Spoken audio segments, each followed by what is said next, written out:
Coach Shourds, thank you so much for coming on the Christian Coach podcast. We like our first question to always be, what does it mean to you to be a Christian coach? Well, I think for me, it's it's in the name there, Christian before coach, and so that's my identity. My identity is always going to be in Christ. Whether I'm here at a Christian institution like I am now, or I'm somewhere else, I always want to have that attached to who I am or how people view me. So, um, I know that in my life, I'm representing Christ in all that I do, and so that is certainly attached to my job, my career, all those sorts of things.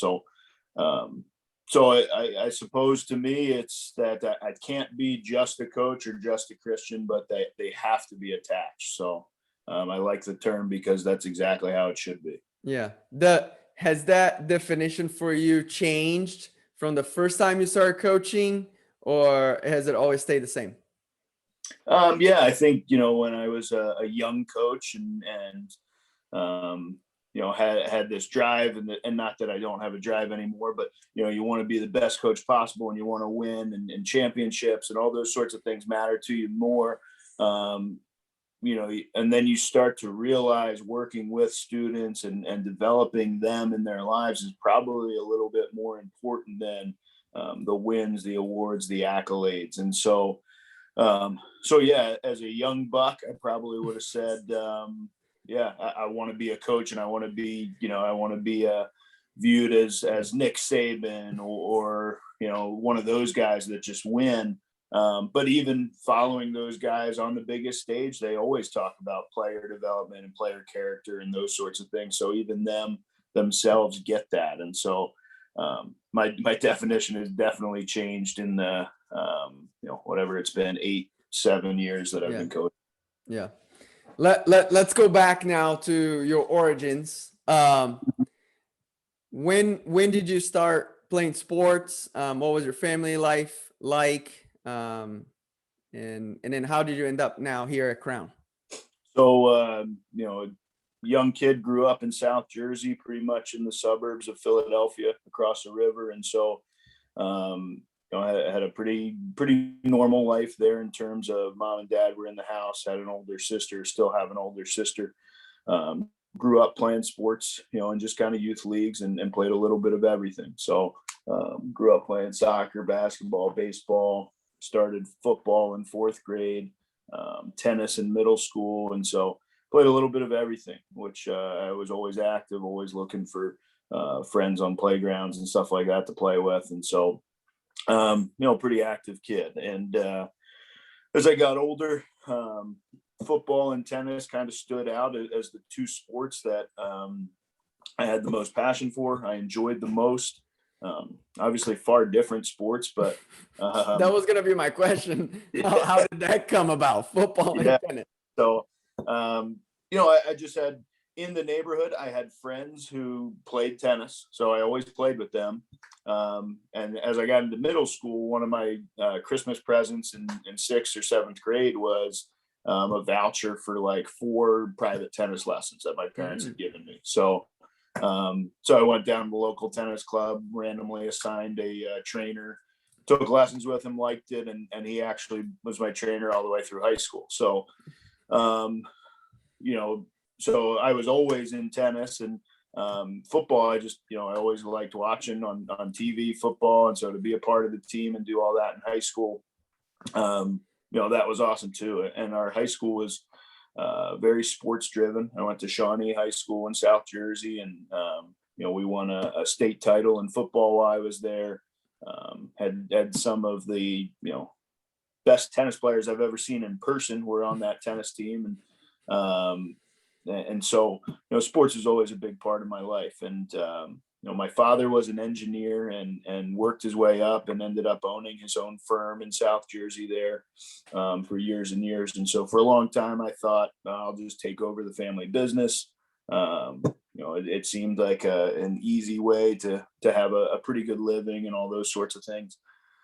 Went to Boise State out of high school because I didn't like any of the East Coast colleges that I had really gotten into. To play football, to play tennis, or just to go to school? Just to be a student at first. it just so happened that when I got there, suite mates and floor mates and roommates were all football players. So I naturally became attached to them pretty quickly. But anyway, I went there and first day of physics or whatever it was, I walked in and I was like, I can't do this. I'm not going to be an engineer. I'm not going to be, I can't do it. So after my first year at Boise, I didn't do well in the academic world at a large state school in lecture halls with 200 kids. And so I needed a change. I had spoken to Crown in high school because my pastor at my church was actually a Crown graduate back in the day. So I looked them up and kind of resurfaced the idea of maybe playing football there, and ended up transferring here, finishing my undergrad here. Played 3 years of football.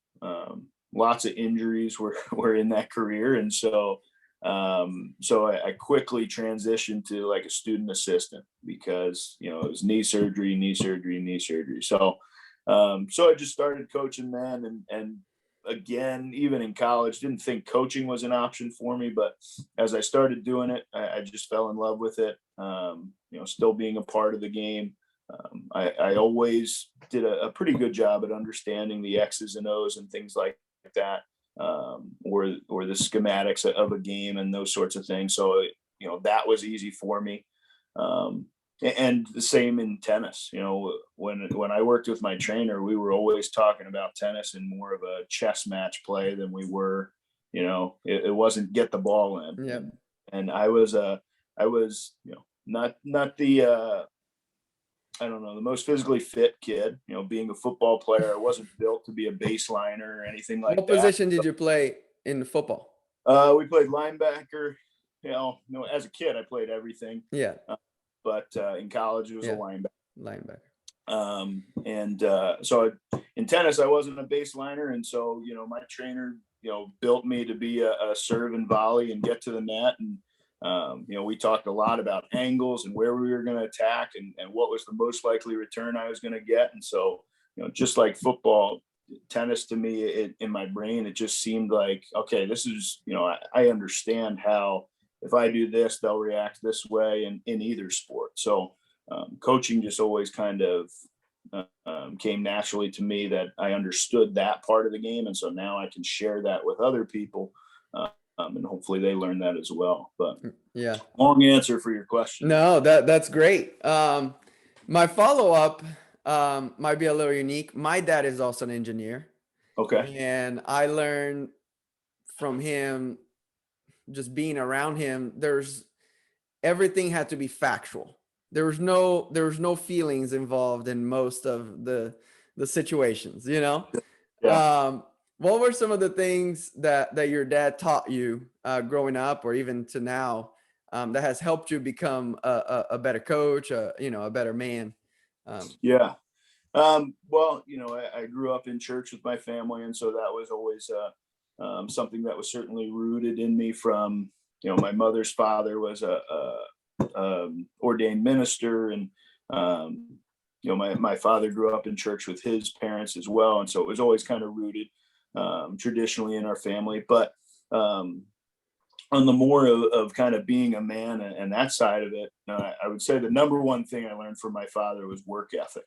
When I was young, he was just a civil engineer working in a firm, worked his way up to VP in a small business. The president, business owner, retired, and my father took over. And one of the things I always thought, the company was named after the former president. So I thought, this is going to be so cool. We're going to be named after the business and that sort of thing.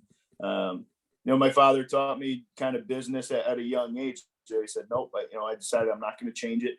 It has a name here. It has a reputation, and that means something. And so, I learned those sorts of things. Like I said, the work ethic. My father, probably worked 60 to 80 hours a week. Even when he was the president of that company, he was home for dinner every night, which was awesome. But there were many nights where he said, "Hey, I got to go back to the office for 2-3 hours. I got to get some stuff done." Or Saturday mornings, God bless him, he was out in the yard doing yard work every day, and I didn't understand that. To me, it was like in South Jersey, you live in a bunch of pine trees and all that sort of stuff. Just let the needles and leaves fall, and that's no big deal. But he was out there working on grass, pulling weeds, just making what we had look nice. And those were things I learned from my parents too, my mother as well. That as he got, advanced in his career, and we had nice things that we didn't have when we were younger, maybe a newer car or something like that. We were going to take care of those sorts of things. And so the same thing with his yard. It was great to have the house that we had, the home that we did. I lived there from age 2 to age 18. But we were going to take care of it. We were going to, respect it and make it nice. And so those were a lot of the lessons that, I still use today. My father's work ethic and all those sorts of things, but I still take away the fact that, we always had family dinners if we could. If I wasn't at a practice or my sister wasn't at a dance or something like that, we were going to sit down as a family and have dinner. And so now I have a young son who's just 15 months old, almost 16 months. And but those are the things that we do. My wife and I always eat together. He eats a little bit earlier than us, but those are the sorts of things that I hope to carry over to my family, so that we can have that family time and bond time and all that sort of stuff. Yeah. What are some of the transferable skills or knowledge between football and tennis? So something that you learned from tennis that you use in football and vice versa. Sure. So here at Crown, we have a lot of tennis players who play multiple sports. And so some of our tennis players are football players. Some of them are soccer players. That's probably the most common you get. We've had some basketball players over the years.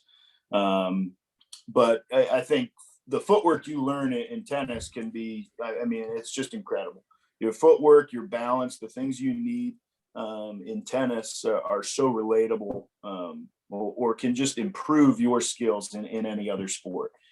And so, I've even had over the years some offensive linemen with our football team who want to play tennis because they want to work on their footwork, and it's great. And usually at the start of the season, it's really rough and it's difficult to coach, but it's impressive, some of the things that they do or learn along the way. So that's all, footwork, technique, their rhythms, their balance, all those sorts of things that I just think are wonderful for taking from tennis to another sport. And the other thing, especially with the football players is, and I learned this at a young age, some people can, but I don't think you can really play tennis angry. I don't think that's an effective approach. Aside from, what's the Australian, the pro Australian? Kyrgios. Yeah, Kyrgios. There you go. Yeah. I figured I was going to butcher his last name, but he'll lose his mind all the time. And usually I think that doesn't work for him. No. But sometimes he'll spark a comeback once in a while. But that's what I have to teach my football players all the time is, you can't play this sport angry. Yeah. Football is a little bit different. You can play with raw aggression and those sorts of things, but you can't. Yeah. I just tell them you're building up all this stuff inside of you. And now your swing your pace is different. Everything's different because you've changed how your body acts. And anger is a terrible feel because it burns fast. It can't carry much longer, with basketball players, I say, hey, where do you have to be the most consistent all the time? Oh, the free throw line, everything's rhythmic. Yeah. Tennis is the exact same way. I want your forehand stroke. I want your serve. I want everything to be the same as it was the last 100 times you did it. Yeah. And that's where you're successful. When you take your forehand and you're swinging up high like this, and the next one's down at your waist and your consistency changes, of course, your forehand's a disaster. But when you can keep it rhythmic and it's in the same sweet spot and in your strike zone and all those sorts of things, then you're better. When you're more consistent, you're better. And so those are the things that I try to pull from tennis over to over to football or over to basketball or to soccer. But and I don't know how much goes the other way. I don't know how much I can pull from, I think over the years on serve motions, I've kind of said, hey, it's kind of like throwing a football where you're going to pull it back behind your head. And so I've tried to find those relational things. But yeah, I think tennis, at least here at Crown, has taught a lot of student athletes, how applicable it can be to their sport. And the other thing I think it's done is it's really, I have a few players who have come through, played for me, and maybe hadn't played competitively before, but now they, have graduated and they call me and they say, hey, you want to go out and play tennis? Or I've been playing with my wife and I'm getting better and all those sorts of things. It's really cool that a lot of them have kind of made it a sport for life. Yeah. I remember I'm a Red Sox fan. And so I remember Dustin Pedroia, and he would actually do the split step right before the batter would hit the ball, and he played, and I think he played high school tennis, and he would exaggerate and jump up in the air and then, land right when the guy would hit the ball so that he was ready to explode either direction. And I was like, this is incredible. If he's doing it, I feel like my D1 tennis player should be also doing the same thing. I'm going to be looking that up and showing that on the big screen then. Yeah, you should. Yeah, Dustin Pedroia, he did it all the time.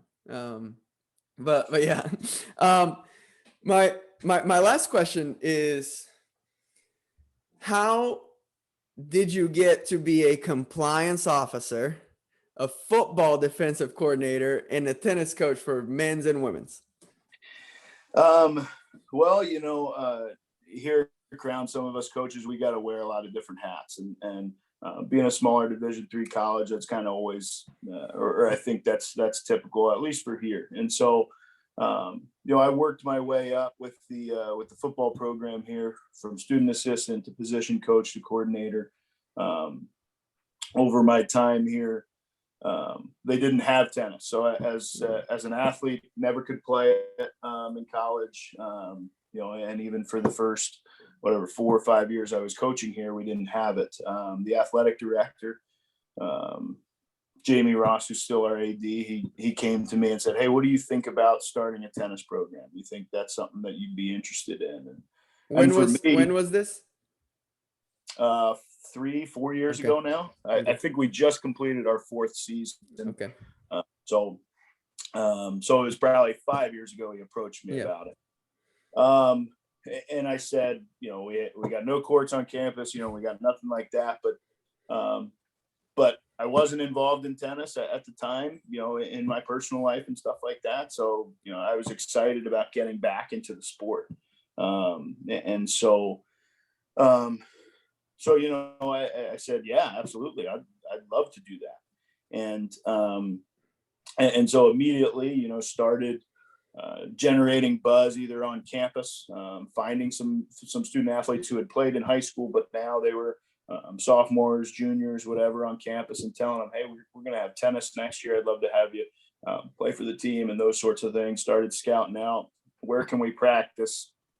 Minnesota's not the most tennis friendly location. So when your season starts in January, you go inside until at least probably spring break. So, so we found an indoor facility, 20 minutes from campus that has done a phenomenal job working with us.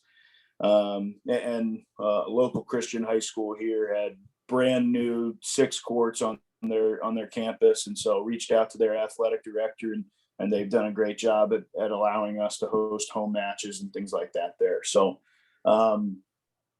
that kind of became part of the job. And as I became, on campus more full-time, more with tennis and football and everything keeping me here, our athletic director at the time was also running compliance. And so he needed somebody else to run compliance. And so before I was the tennis coach, I was just a stipend coach here. Adding tennis and compliance made me full-time, so everything became full-time, benefits, all that sort of stuff. So So that was kind of the, if you can take on these roles, we can justify it as a full-time employee. And so it's been that way, for the last 4 years. It makes, times of my life a little bit hectic, especially this spring with COVID. We had football in the spring, we had tennis in the spring. I had a great assistant coach for tennis who had played for me the first couple of years. And so how we kind of did practices, I was at football and she would take the first half of tennis practice, and then I'd try to hustle my tail over to the courts. And so she did a phenomenal job. And then we also did morning workouts for tennis as well. And so I was at those all the time. But Coach Auer, our head football coach, he said, "Hey, I know that the tennis kids missed their season last year in the spring. If you have matches, if you have that, make that your priority." So he made it really simple for me in terms of how I was going to balance things, at least this spring. And so, aside from that, I think it's been really cool, because obviously coaching football players, coaching tennis players, it's a different team atmosphere. It's a different locker room, all those sorts of things. But it's been a phenomenal experience. I've really enjoyed, being a different coach. At football, I'm very vocal, I'm aggressive, I'm in your face and all those sorts of things. And tennis, you get a lot more calm, Coach Shourds. You don't get quite that fire, and sometimes they bring it out of me if I'm not getting what I want, but very seldom is that what you get from me, because I guess that's my tennis mindset. If you can't play it angry, you probably can't coach it angry either. So you are a Christian college. Do you do anything with any of your teams to develop them spiritually on a regular basis? Yeah. That's a huge part of what we do on both programs. And so being a Christian college, I say this in recruiting, it doesn't mean everyone's going to be a pastor and a missionary and knows what they're doing. It means that they're a follower of Christ. And so, we have some kids who grew up pastors' kids, and they were in church on Wednesdays and Sundays since they were 4.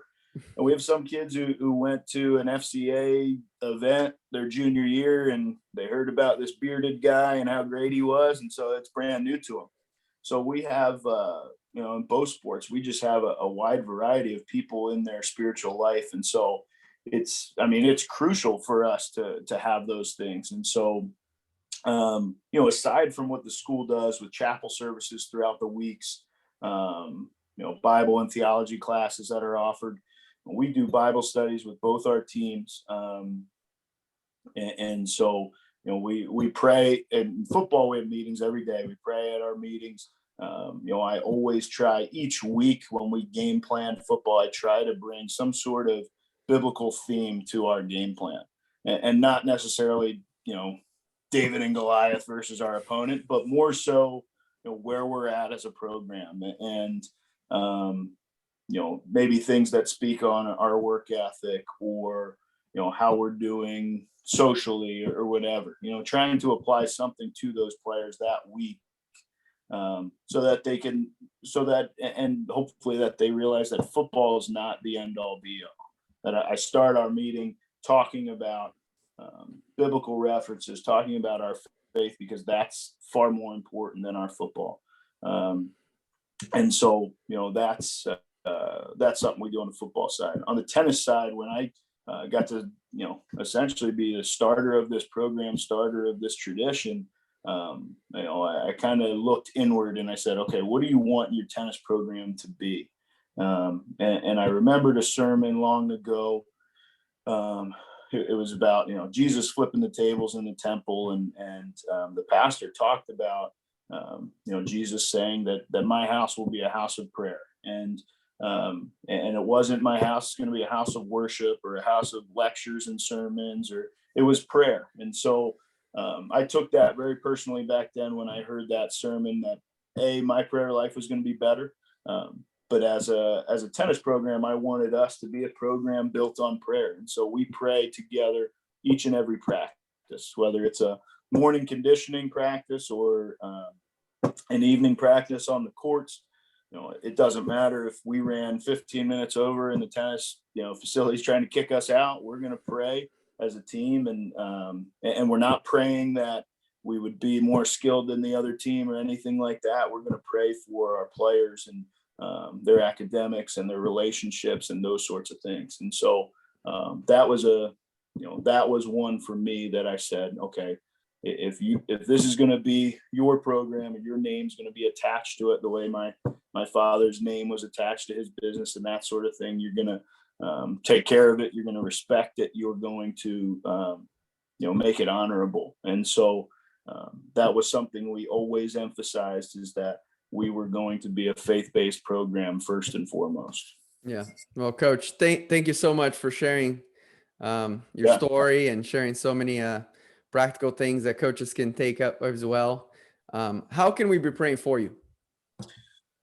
I think one is, I always say, time management, that I can balance the workload. And I think, not even just my job, but my family life as well. I want to be a present father, a present husband.